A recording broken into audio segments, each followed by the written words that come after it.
And as for the teeth, Allah beautified the teeth and made them white and in rows, and its beauty enhances the beauty of the face. And He made these little entities such a powerful tool for the basis of life and nutrition and sustenance as a means of chewing and cutting and grinding food.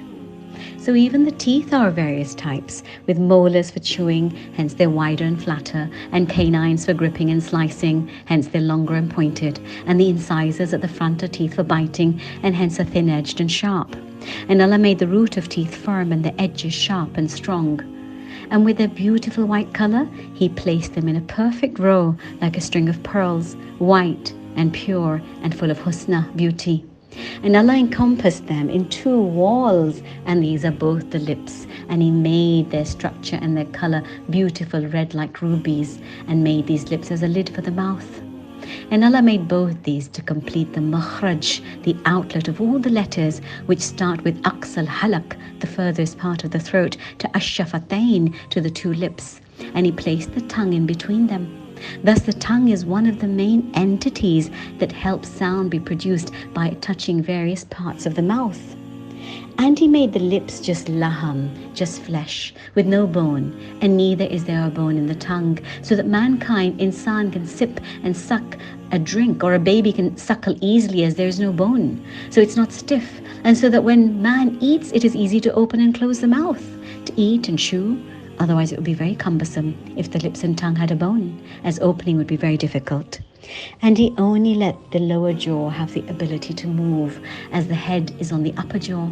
And so the moving of the lower jaw is lighter and easier and looks more beautiful. And the upper jaw is connected to the skull and the brain, and hence the risk of continuous movement of the brain cannot be taken, as one would feel nauseous and would be spinning with dizziness.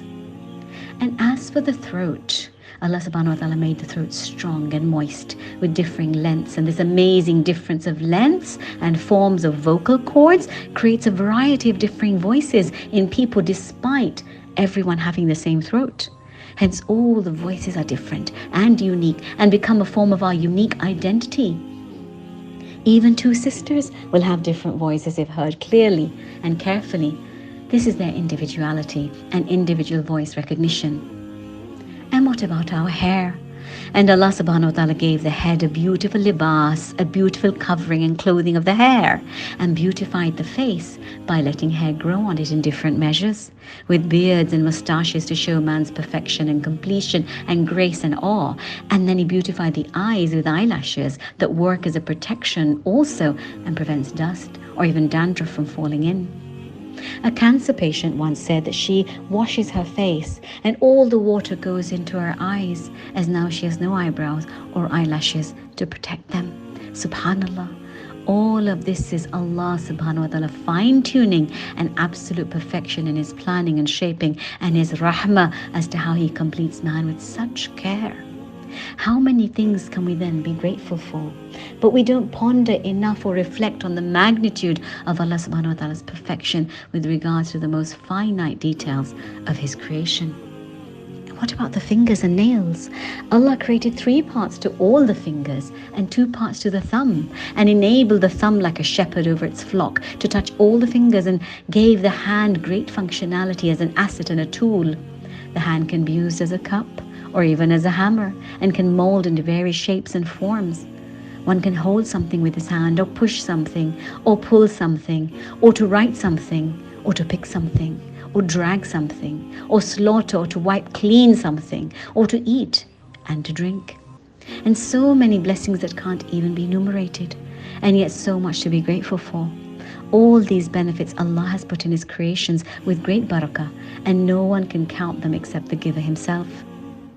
And as for the nails, Allah put nails on the fingers as an adornment, and yet also as a support and a protection of it. He made nails so delicate that they can pick up fine things and help a person to scratch, and can also be used as weapons for some animals and birds with which they catch and pierce and grab their prey with their claws, and their livelihood depends on these sharp claws. And then there's the thumb, which allow you to hold a pen and to write things. And Allah has told mankind to read, hence read what He has written. And when these fingers, one can perform sign language and express without words. And the thumb is like the imam, like a leader of the rest of the fingers.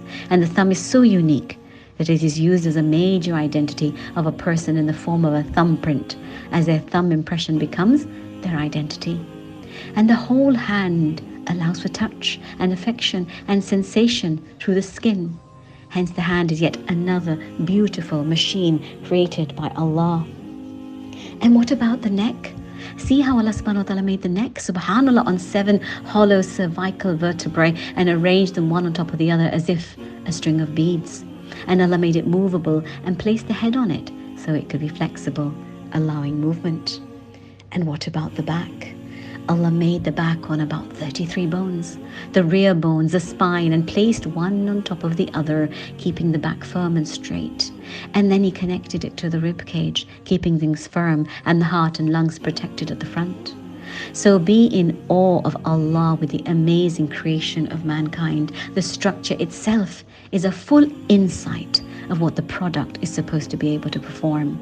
And hence ask yourself, فبأي آلاء ربكما تكذبان خلق الإنسان من صلصال كالفخار وخلق الجان من مارج من نار فبأي آلاء ربكما تكذبان. Allah subhanahu wa ta'ala says in Surah Ar-Rahman, so O mankind and jinn, which of the beauties of your Lord will you deny? He has created man from dry clay ringing like pottery, and created Jan from a smokeless flame of fire. So O mankind and jinn, which of the bounties of your Lord will you deny?